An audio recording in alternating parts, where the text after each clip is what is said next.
cumprimentar, não sei se isto está bem, cumprimentar o Sr. Ministro do Ensino Superior, Ciências e Cultura, cumprimentar também o Sr. Vice-Reitor,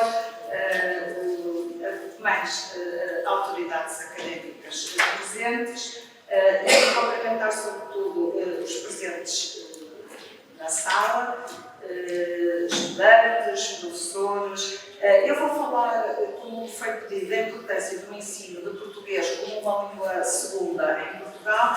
Pode parecer de facto um pouco estranho que nos ocupemos de ensinar português como língua segunda em Portugal. Vou tentar, nos 15 minutos que tenho, explicar porque é que faz sentido e depois apresentar o próprio mestrado de português como língua estrangeira, porque teve como ano passado o primeiro curso de formação de professores como língua não materna que nós tivemos em Portugal.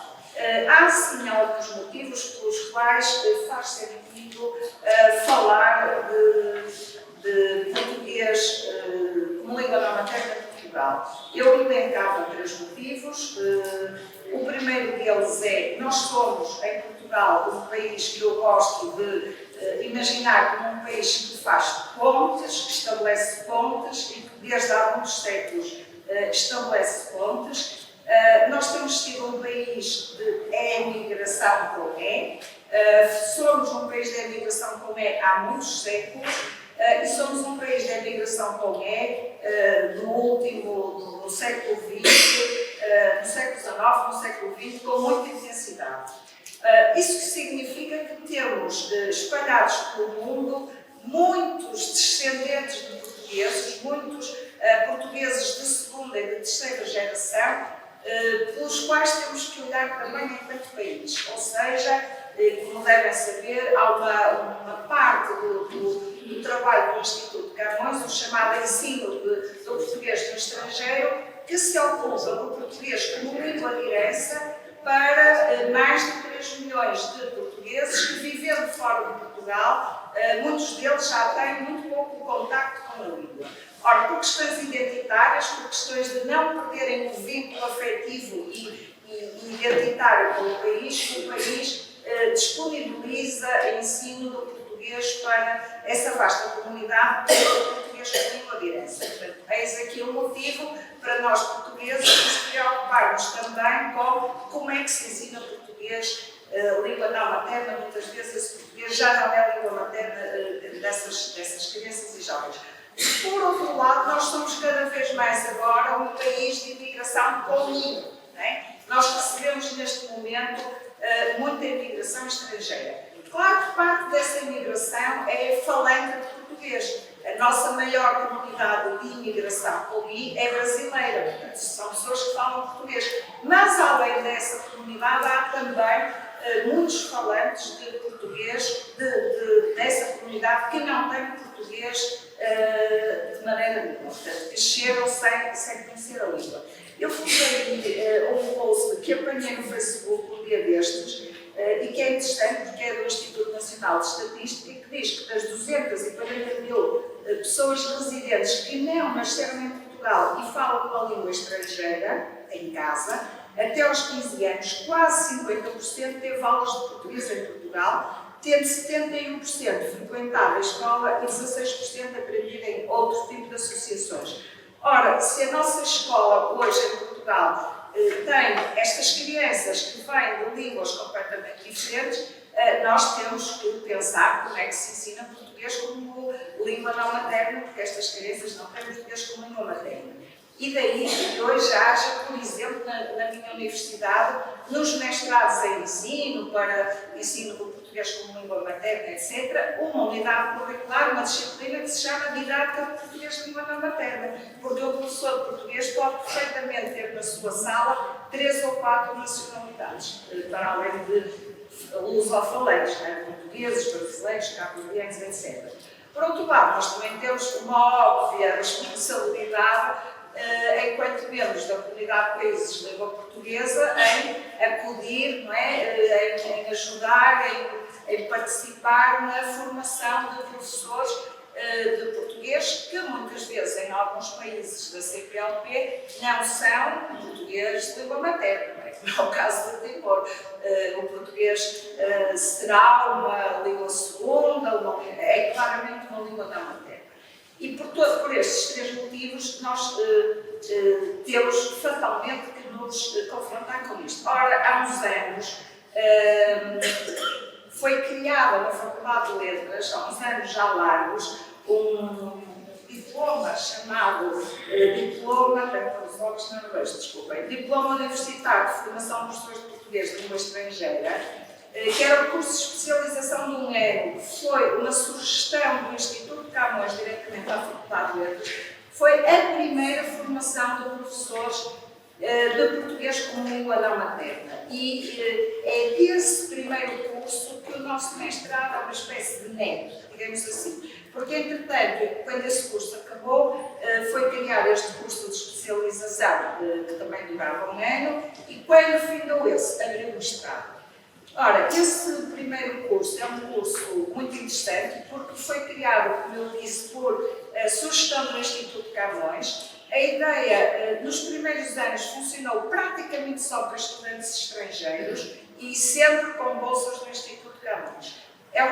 Foi um curso de especialização que teve cerca de 70 diplomados, pessoas que hoje nos seus países têm lugares muito importantes, por exemplo, no ensino, em departamentos universitários de vários sítios, e noutro tipo de situações. O primeiro-ministro de Santo Meio Príncipe foi aluno deste nosso curso, portanto, foi um curso que deu muito bons frutos e que formou gente muito importante nos diversos países.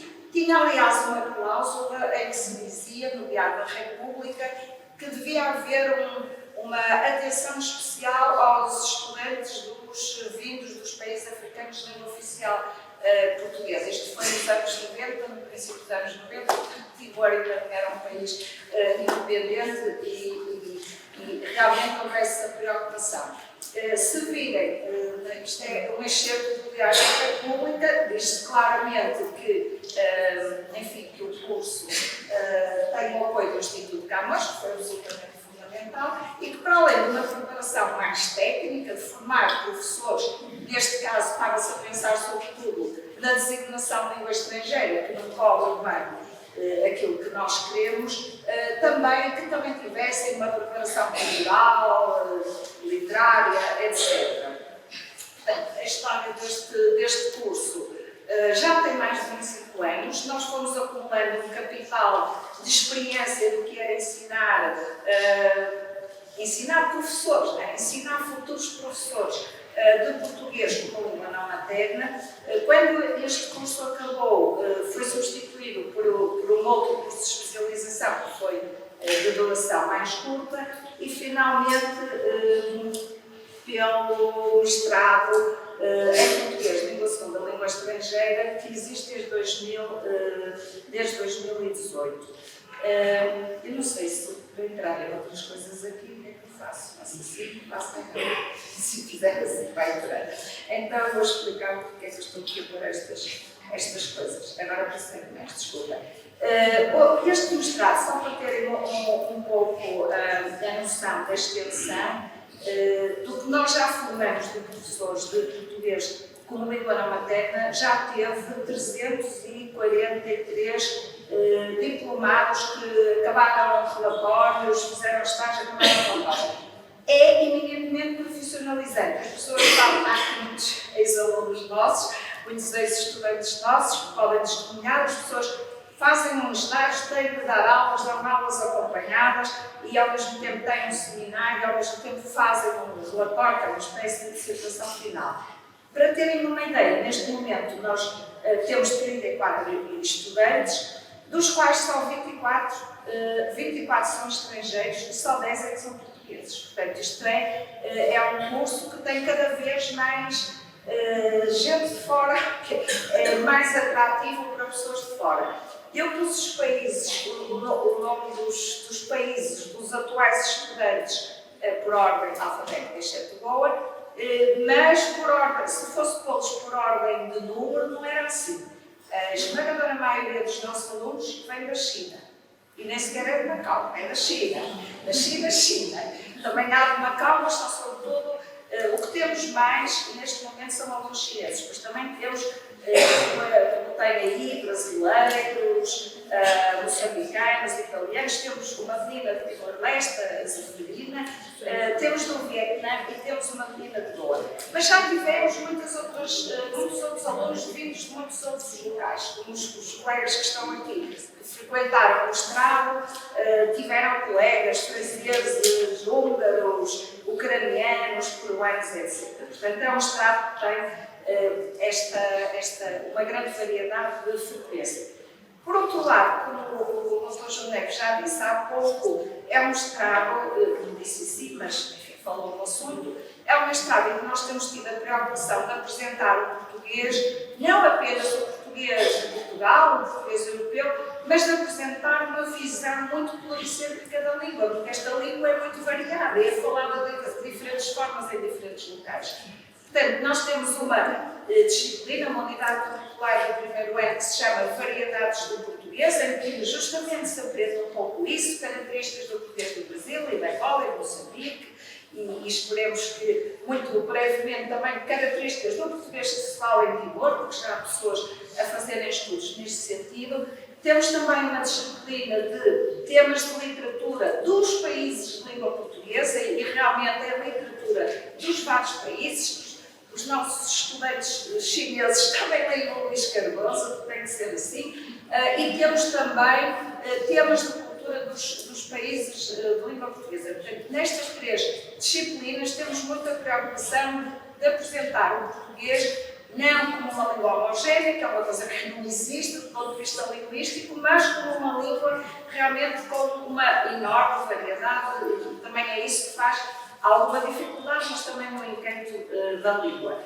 Pronto, depois as disciplinas do segundo ano, as outras disciplinas do primeiro ano, desculpem, não vou estar a particularizar, insistiria na didática do português de língua não materna, que é central, porque os alunos, como é um mestrado profissionalizante, têm de dar aulas no ano seguinte, e na prática leitiva, que é uma disciplina também em que assistem a muitas aulas, fazem relatórios, discutem as aulas a que vão assistir e, portanto, no ano seguinte já têm alguma capacidade de pensar como é que eu vou organizar as minhas aulas.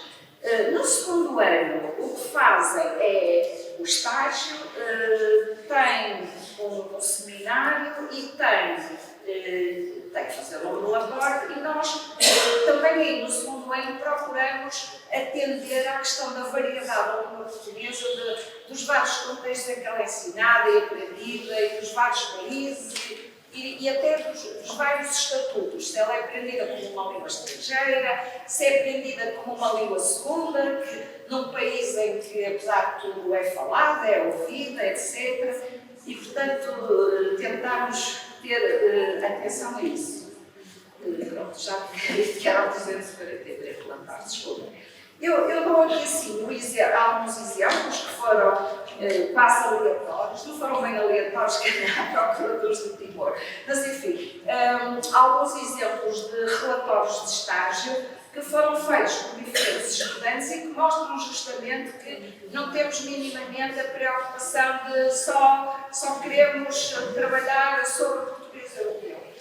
O Abdelaziz trabalhou sobre a Guiné-Bissau, era um estudante, aliás, muitíssimo interessante da Guiné-Bissau. O Leonardo Nhamussua tratou da questão do português como língua segunda em Moçambique, que tem alguma complexidade. O nosso Paulo Henriques, que está ali, fez um trabalho sobre a comparação das dificuldades que tinham os alunos timorenses e os outros estudantes do nível elementar onde o Paulo estagiou.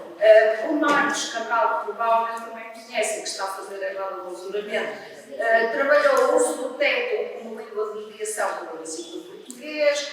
O Florido, o Sr. Florido, que nunca mais soube nada dele, cultura e tradição timorense como contributo para a aprendizagem da língua portuguesa. A Ana Guterres, contributo do Pacto Discurso para o desenvolvimento da competência comunicativa dos portugueses de nível dele. Isto é apenas para vos mostrar que, de facto, não nos centramos no português europeu, centramos na realidade variadíssima que é o português hoje. Por outro lado, também temos, por vezes, professores que não sendo destes países, trabalharam em diferentes países da CPLP, seja em Timor, seja em Macau, seja em Cabo Verde. Estes 3 exemplos que eu aqui tenho, provavelmente pode alguém até conhecer as pessoas que aqui trabalharam. A Alice Caravelas trabalhou aqui uns anos e fez o trabalho dela sobre a promoção da interação em língua portuguesa em Timor-Leste. O Luís Rodrigues ainda trabalha em Cabo Verde e o trabalho dele foi isto: pobre não fala português, análise etnográfica da política de planificação linguística em Cabo Verde. A Cândida Silva ainda trabalha em Timor-Leste, muito provavelmente conhecem-na, e também trabalhou sobre a implementação curricular da disciplina de português e conhecimentos de humanidade. Ou seja, são pessoas que, não sendo nem cabo-verdieiras nem timorenses, foram portugueses que passaram por esses países e que fizeram dessa passagem o motivo da sua tese, do seu trabalho. Depois, há também um conjunto de trabalhos do segundo ano de pessoas que se ocuparam por aquilo a que nós poderíamos chamar de lusofonia, sem entrar muito aqui na discussão, porque não temos tempo se o termo é muito feliz ou um bocadinho infeliz. É capaz de ser um bocadinho infeliz, mas é prático, não é? Se eu disser a lusofonia, toda a gente aqui percebe o que é que eu estou a falar. Ora, nós temos alunos que não estão muito interessados nesta discussão de saber se é mais correto chamar de assimilação e que são, às vezes, estudantes estrangeiros. A Joia Consorte era italiana e trabalhou a integração da cultura lusófona na aula. Solange Lima, o desenvolvimento da competência intercultural e a literatura lusófona na aula. A Gabriela Sandor, que era húngara, a literatura oral tradicional lusófona no ensino do PLE. Enfim, a Filipa Fábio era espanhola. Portanto, são estudantes estrangeiros que não querem muito entrar nestas discussões, mas que gostam de pegar na totalidade dos países, ou numa parte dos países, e não ver apenas o caso de Portugal ou o caso do Brasil, e que têm isto em conta. Nós começamos a problematizar um pouco este problema que também é interessante do ensino multilateral da língua portuguesa, o facto de, às vezes, o português ser do Brasil e, noutra altura, ser de Portugal, e agora também já aparece de vez em quando uma pessoa como é de Moçambique e por aí fora, não é? Isto causa problemas, porque depois os alunos aprendem, não sabem muito bem se estão a usar português de Portugal, se português do Brasil, se o que é, e também tivemos já vários trabalhos sobre isto, que é uma questão interessante, e tenho aí 2 exemplos. Por coincidência, são os 2 da Suécia, porque os alunos na Universidade Sueca têm tanto professores portugueses como professores brasileiros, e depois, às vezes, não conseguem distinguir muito bem uma variedade da outra. Portanto, também foi o motivo para a nossa preocupação. Então, quase a acabar, eu gosto muito de pensar que este mestrado, que se chama Mestrado de Português de Língua Segunda, Língua Estrangeira, mas cuja sigla para a nossa universidade é uma PLE, é uma espécie de porta aberta para o mundo, porque tem ali assinalados todos os países de que nós já tivemos estudantes. E já tivemos estudantes de muito lado, né? Temos tido estudantes de partes muito variadas do mundo, que é muito bom. E, para terminar, o facto de nós termos a preocupação da formação de professores de português como língua não materna em Portugal, e eu posso falar pela minha universidade, mas também pelas outras, porque nós fomos os primeiros a ter formação de professores, fomos os primeiros que tivemos formação prática, com estágio, etc., mas hoje todas as faculdades de letras do país têm o seu mestrado de português como língua não materna, né? Porque é muito necessário, porque há muita demanda e há muitos pedidos. Então, isto foi tendo nos tornamos centro de certificação do CAP, dos exames CAP, e neste momento somos o maior do Norte. Também os cursos de verão de português como língua estrangeira cresceram muito e a faculdade cada vez tem mais estudantes e, com o apoio do Instituto Camas também por vezes, cada vez tem mais estudantes.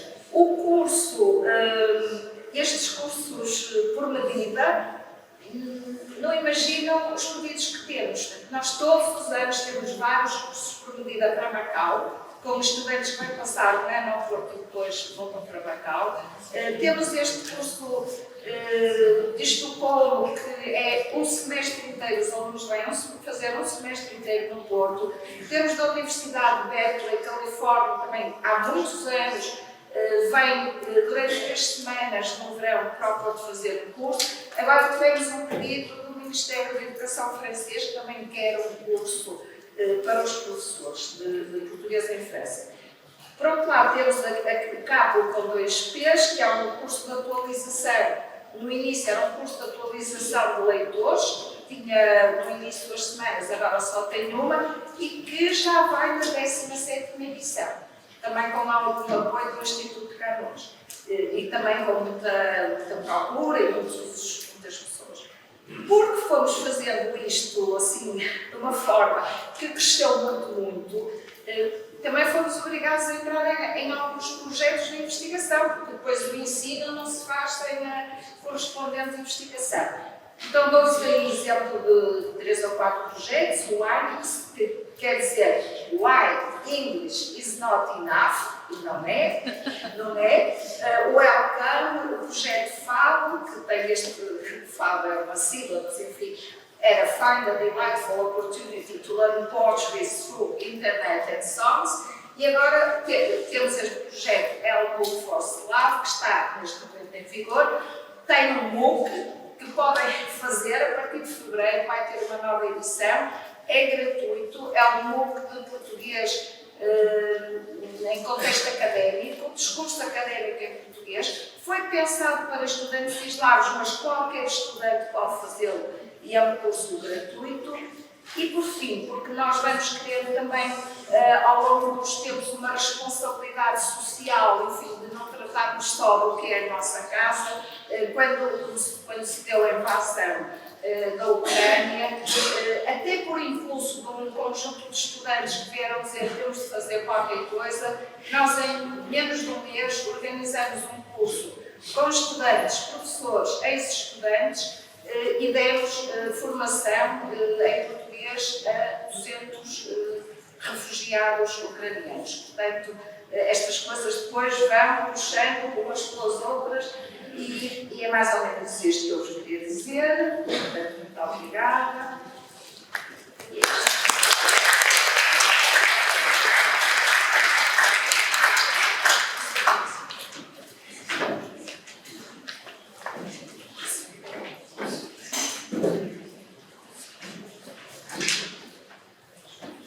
Obrigada, doutora.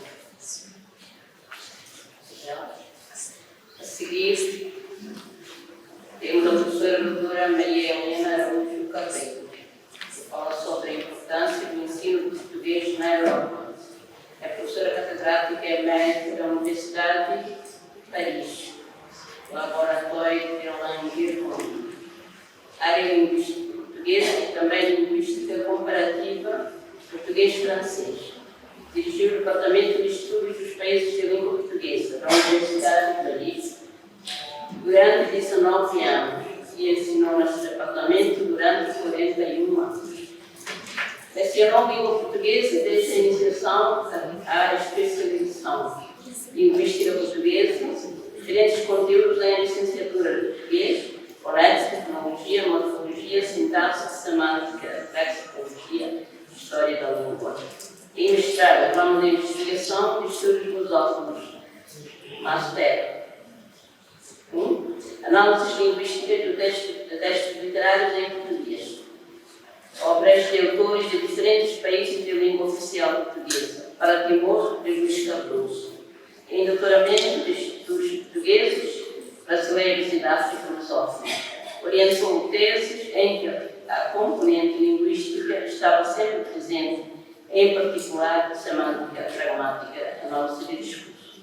No que diz respeito à equipa de investigação, criou e dirigiu durante 19 anos no seio de laboratórios